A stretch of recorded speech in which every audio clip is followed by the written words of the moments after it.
Our kingdom of Siam has been one of the only Asian countries not to be fully colonized by European powers. And this has led to us, unlike all our neighbors who have a colonial government, to have an interesting one-party state instead, where the party is divided into three separate unities. There are the authoritarian moderate army officers who currently hold power, the civilian parts of government who have been opposing the army in their hopes to create a democracy, and finally the military radicals who are taking inspiration from Japanese and European fascist movements. However, there has been a bigger problem the last few years which has partially united us, and that is the Great Depression, which hit our quite poor economy hard. Fortunately, the military has been able to drive through enough reforms for us to finally be able to see the end of the tunnel, and this meant only some final reforms were needed for us to remove the last effects of the Great Depression. However, our country is still poor economically, and this has granted the military a perfect opportunity. If they somehow create an economic boom, the people would turn away from supporting the civilian government, allowing the army to seize full control.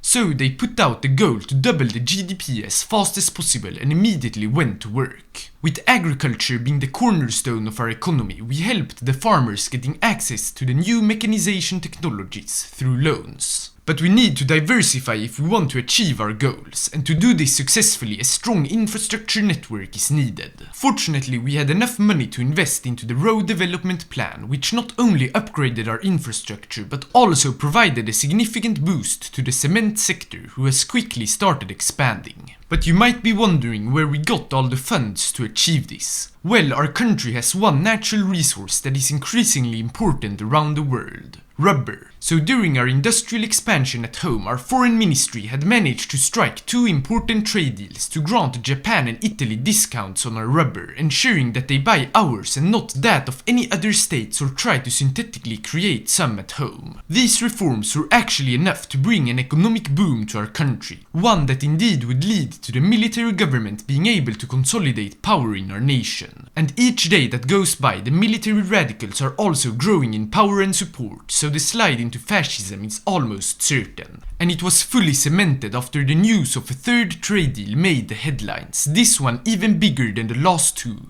as it was with a rebuilding Germany who just went through a bloody civil war. So with their popularity at an all-time high, the army dared doing what many previously thought would never happen: abolish the monarchy and bring even more power to themselves. But just then a scandal struck the current military government and its prime minister, forcing the moderate general to step down and call an election. One that through massive propaganda was slimly won by the military radicals and their leader, who campaigned on continuing to bring economic strength but also military glory. And so the policy of a greater Thai state was quickly brought forward as the official foreign policy of our nation. But before the goals could be pursued, the civilian wing of the party had to be defeated. So a quick reorganization of the party was undertaken, where the civilian wing was banished into obscurity. During this time, a big shift in global politics had taken place, because after Edward VIII married Willis Simpson and didn't step down as monarch, the British Commonwealth saw a split, with most major colonies declaring independence. This included the Raj, which was now declared an Indian state, but this Indian state didn't last long, and Pakistan and Burma soon declared their respective independence.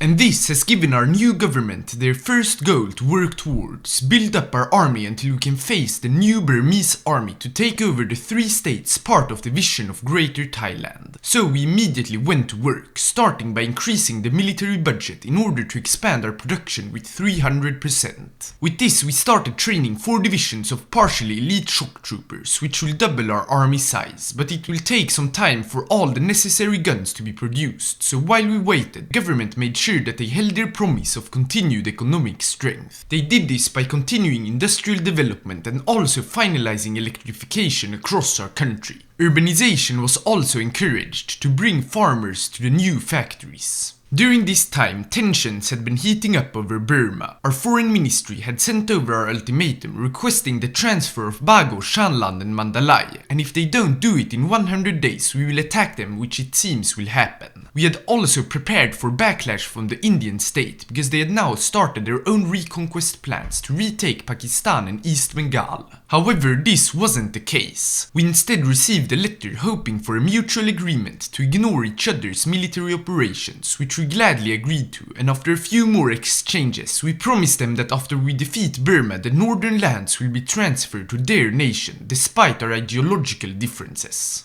One last economic investment was undertaken, that of state-sponsoring factories, before our army had grown to 10 divisions, being fully ready to deal with Burma. And since they hadn't accepted our ultimatum, we declared war immediately. Our plan is simple: cut off the Burmese forces in the southern part by using our stronger forces to destroy their larger mounts. It quickly went into action, and almost all enemy forces were now split off from the main part of their country. However, we underestimated them, and they used their superior numbers to enter our capital. Fortunately, we sent down a force to deal with them, quickly liberating the city and fully destroying the invaders. At the same time, we also entered Rangoon without resistance, spelling an end to Burma. Because while we slowly but surely destroyed their forces in the south, our 2 divisions in the north rapidly marched from city to city until all major cities were captured and the government of Burma fled into exile in the Yunnan clique. The territories we have gained were handled just as planned. Southern Burma will be reintegrated into our Greater Thai state, while the northern states were transferred to India. Despite losing our capital for a second, our government was still able to function and pumped in a lot of money into our education and universities, which in fact mostly went to military R&D. We also had a short but fierce diplomatic spat with Indonesia, where our relations sinked to the bottom, but with them having friendly relations with the colonialist powers like the British, we don't really care. With the integration of our first Greater Thai states, the idea has been cemented even more among our population, which has allowed our government to start implementing more and more of their ideas. We've, for example, gone through major economic nationalization to prepare for an even larger expansion of our military industry. A cultural revolution has also ignited as we have put in place several laws to modernize the Thai culture, such as renaming our country from Siam to Thailand and changing our dress code. A personal cult around our leader has also been formed, strengthening our culture and unity. Finally, mobilization was announced together with the nationalization as we turned our whole army towards war. Ammunition factories were constructed and several other factories were opened, producing support equipment, massive amounts of artillery and trucks.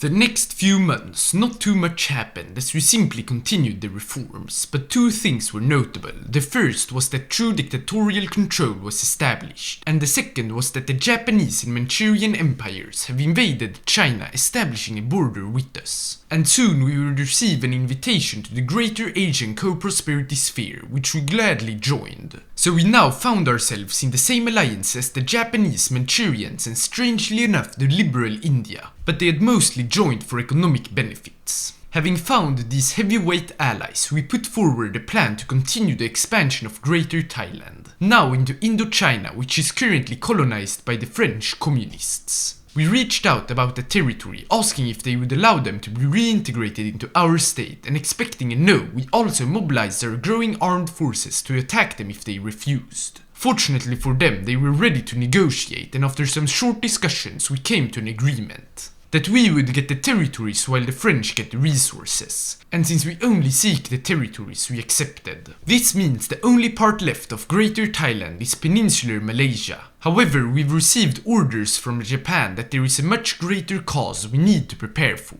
They are planning a quick destruction of United States forces in the Pacific, while the Americans are fighting against communists in South America. So, since an invasion of Malaysia is so far away, our government decided to go ahead with declaring the Ratanakosin Empire reformed, an old empire which the idea of Greater Thailand is built upon, mostly to just stoke nationalism in preparation for the Great War that is to come. But in all honesty, we don't really have that much we can support our allies with.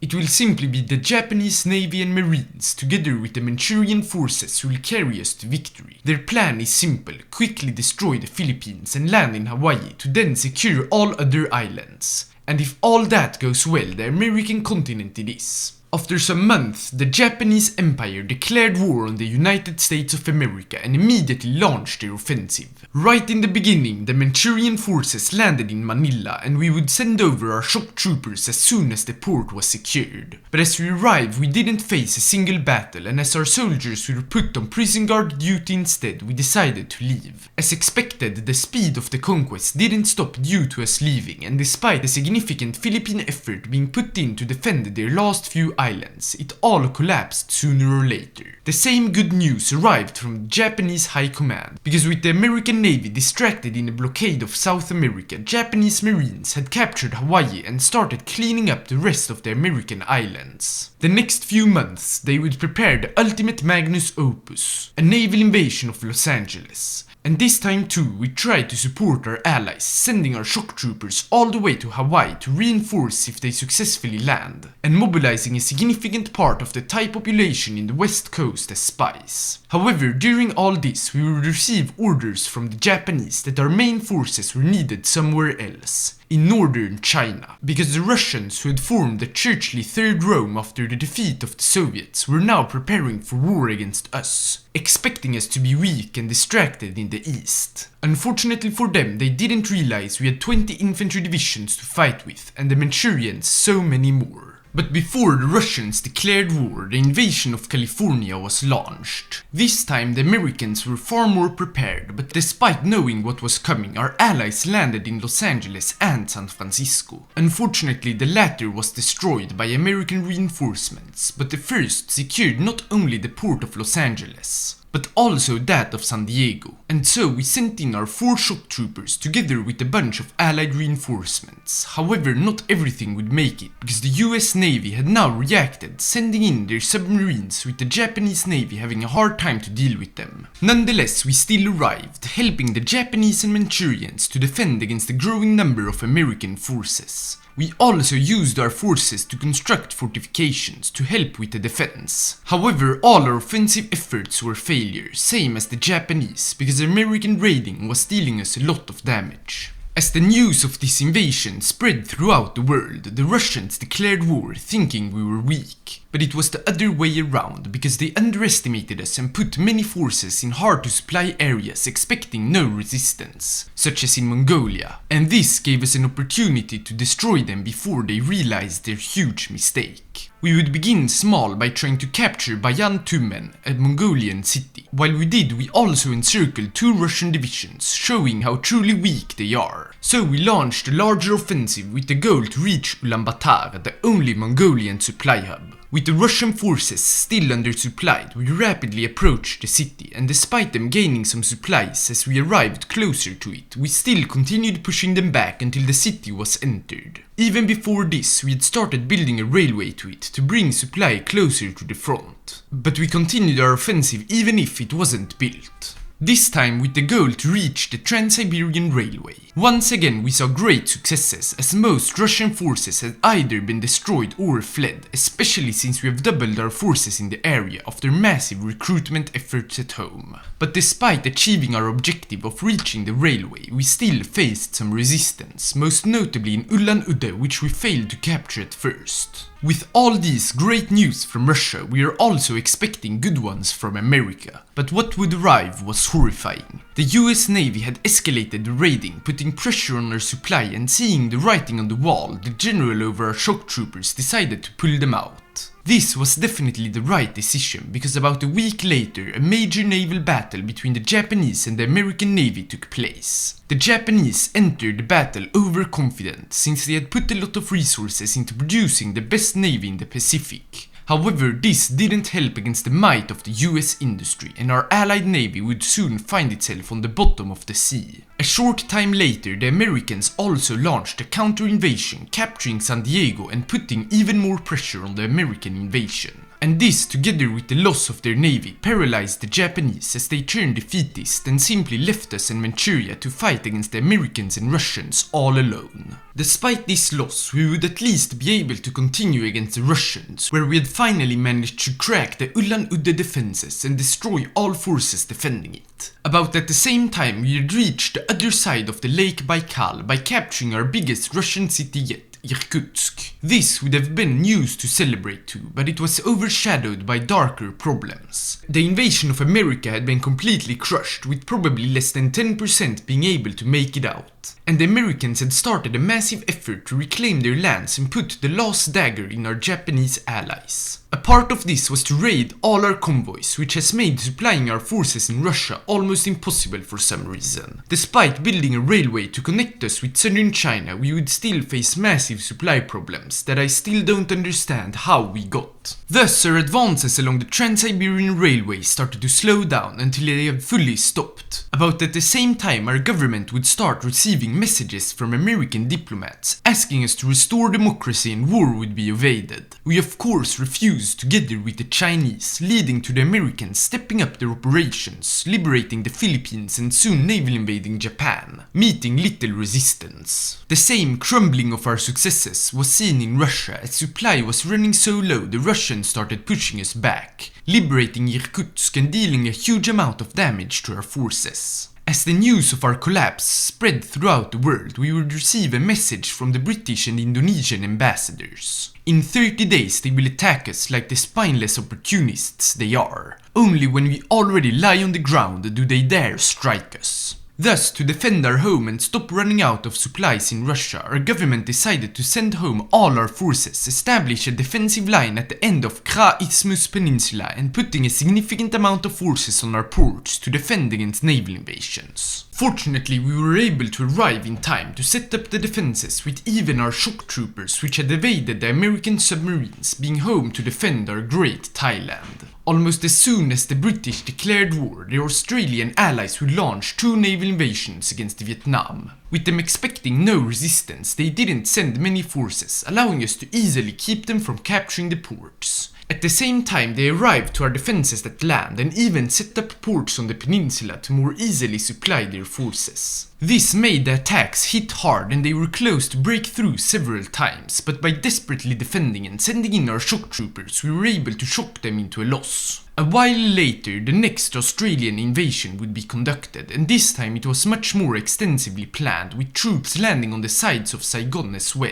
in an attempt to surround the port garrison. Being outnumbered, they were close to achieve it, but reinforcements were quickly arriving, and with their troops slowly running out of supply, the western part was destroyed. The eastern part, however, managed to capture Saigon for a few hours due to an oversight by our generals. Fortunately, no reinforcements had the time to arrive, and the invasion was swiftly crushed nonetheless. During our defense of the south, the Manchurians had quickly started to collapse after a massive American naval invasion which forced us to set up defensive lines in the north of our country. And realizing our resistance would be harder from now on, we started recruiting farmers in militia divisions to conduct asymmetrical warfare. Unfortunately, they were not deployed in time to help against the third Australian invasion, that we were taken so by surprise that they successfully captured Saigon, establishing a safe beachhead. We immediately deployed the 40+ militias to try and overwhelm them, and it worked for a while as we even liberated Saigon for a split day. But it didn't last long until their superior firepower overwhelmed us, instead driving us back and inflicting severe damage on our untrained soldiers. As news arrived of a Manchurian collapse and that the Americans had arrived to our borders in the north, discontent started spreading among our high-ranking officers. And once the Manchurians, our last allies, surrendered, a military coup was declared by the more moderate officers who previously ruled the nation. They seized the capital and immediately conditionally surrendered to the British, putting an end to the war fully. What followed was a long peace conference where Japan and China were split between 3 factions, and our new government was forced to swear their loyalties to the British and surrender Saigon to Australia. But this complete collapse hasn't stopped resistance. Most soldiers of our previous army have taken up arms as anti-British guerrillas, and the new puppet regime only holds control over a few major cities. Nonetheless, it seems the idea of a greater Thai state has been destroyed, and our nation has become what it so proudly never was, a colonialized state. Thanks so much for watching, and I hope to see you in the next video.